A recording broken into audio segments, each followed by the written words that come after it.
Forum Perjuangan Rakyat mendudukan posisi orang asli Papua di Papua Barat Daya semestinya harus menjadi subjek di berbagai bidang termasuk dalam percaturan politik nasional.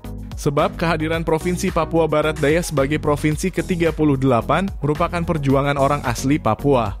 Sehingga sudah selayaknya orang asli Papua harus mendapatkan posisi penting di dalam percaturan politik nasional. Hal ini terungkap setelah perolehan 3 kursi untuk perwakilan DPR RI Dapil Provinsi Papua Barat Daya tidak ada keterwakilan orang asli Papua untuk duduk di DPR Republik Indonesia.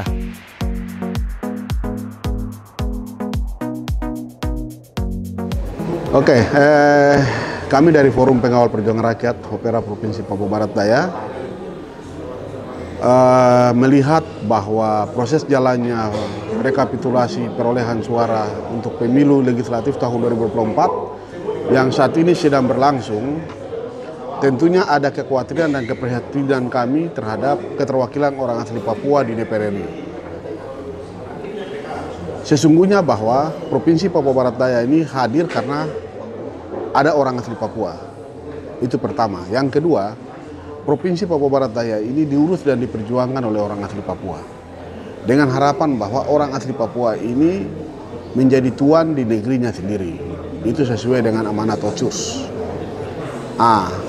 Hari ini kami melihat bahwa keterwakilan orang asli Papua di DPR RI ini dipastikan itu akan terkanjang. Ya. Seharusnya KPU Provinsi Papua Barat Daya dan juga KPU Bawaslu Provinsi Papua Barat Daya, seluruh komisionernya ini harusnya berpikir secara logis dan melihat secara baik bahwa lembaga ini ada karena ada provinsi ini. Lembaga ini ada karena ada yang menghadirkan atau ada tokoh yang berjuang menghadirkan provinsi ini. Ya. Harusnya itu harus ada diskresi terkait dengan tokoh-tokoh kami yang berjuang menghadirkan provinsi ini dan juga orang asli Papua untuk mewakili Papua Barat Daya ini di Jakarta. Tapi faktanya hari ini kita melihat kelihatannya semua ini terkesan ada titipan begitu. Ya. Jadi kami tetap akan mengawal ini dan juga tetap kami akan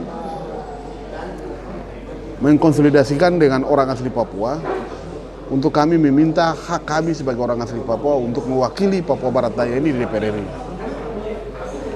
Provinsi Papua Barat adalah provinsi induk dari Provinsi Papua Barat Daya.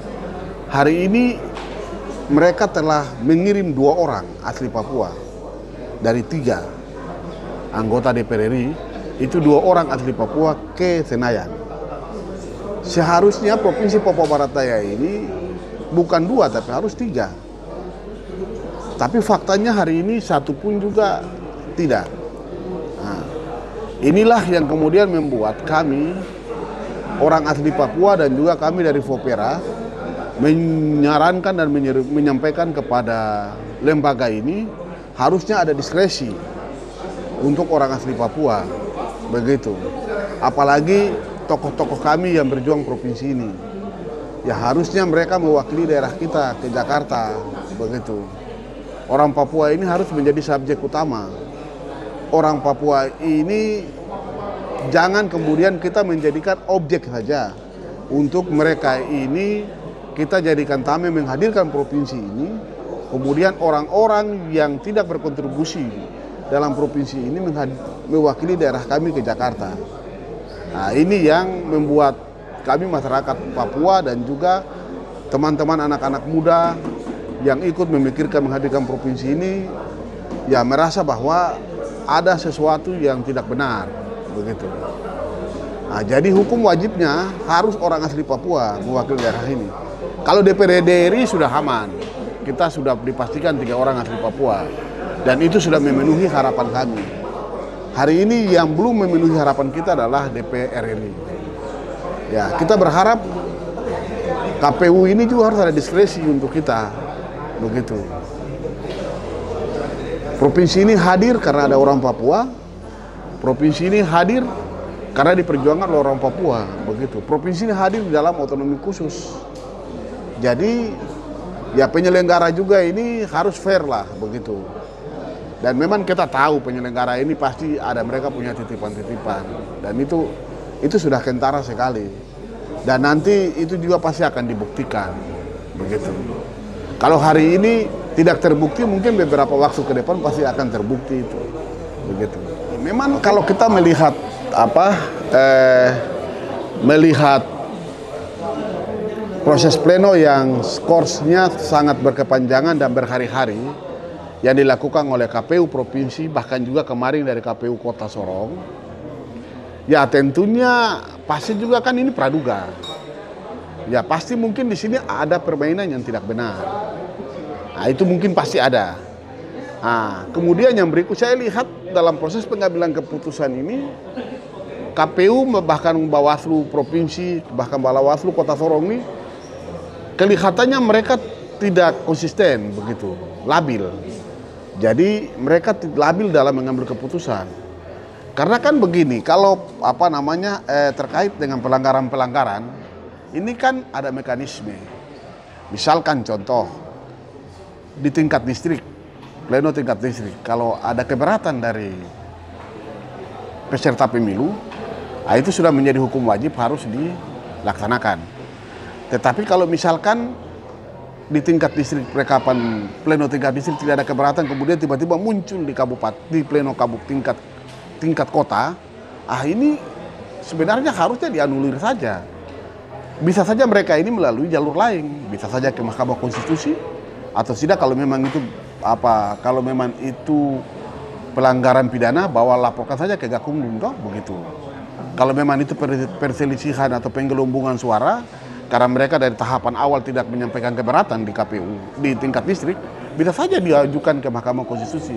Karena Mahkamah Konstitusi yang punya kewenangan untuk bisa kembali memperbaiki suara yang hilang begitu. Jadi supaya tidak berlama-lama, KPU ini harus tegas, Bawaslu juga harus tegas, begitu. Karena mereka ini juga punya hak yang dilindungi oleh undang-undang. Dan prosedur tahapan mereka juga, tahapan dari lembaga ini kan juga diatur oleh undang-undang begitu. Tetapi bagi saya hari ini kami melihat bahwa KPU ini kelihatannya labil begitu. Ya coba kita lihat saja, ada beberapa daerah juga yang kasusnya sama, tapi tahapan ini mereka cepat selesaikan.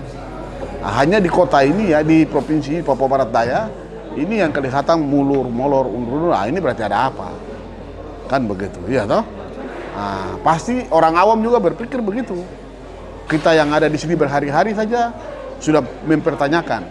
Orang yang di luar sana juga pasti lebih mempertanyakan lagi. Semoga juga jangan sampai ini berbuntut juga kepada teman-teman komisioner ini bisa akan diadukan ke Bawaslu RI atau bisa diadukan kepada DKPP, dan juga jangan sampai ada yang akan berurusan dengan hukum pidana. Jadi ya mari kita kerja baik-baik saja toh begitu. Karena ini suara rakyat yang harus dikawal. Begitu, bukan karena ada apa-apa baru kemudian kita menganulir, membuat proses ini lambat-lambat begitu. Kenapa kita harus Popera ini harus menyuarakan tentang OAP? Artinya bahwa sekarang isu ini kan menjadi isu seluruh tanah Papua tentang keterwakilan orang asli Papua. Dengan fakta hari ini perwakilan DPR RI tidak ada orang asli Papua, tentunya juga akan berdampak kepada gangguan lain, Kamtipmas. Ya pasti juga akan ada aksi-aksi protes dari orang asli Papua, begitu. Dan ini juga akan berdampak kepada seluruh aktivitas-aktivitas lainnya. Sehingga untuk memitigasi ini, ya ini kan masih ada ruang, iya kan? Masih ada ruang untuk bagaimana kita berpikir untuk orang asli Papua, begitu. Iya kan? Ya undang-undang ini yang tidak bisa dirubah itu hanya Alkitab dan Al-Quran, begitu. Undang-undang ini kan bisa dirubah saja, iya kan? Begitu. Jadi aturan ini yang dibuat oleh manusia itu bisa dirubah. Ya hari ini orang asli Papua itu harus menjadi subjek utama di tanah Papua ini. Oke?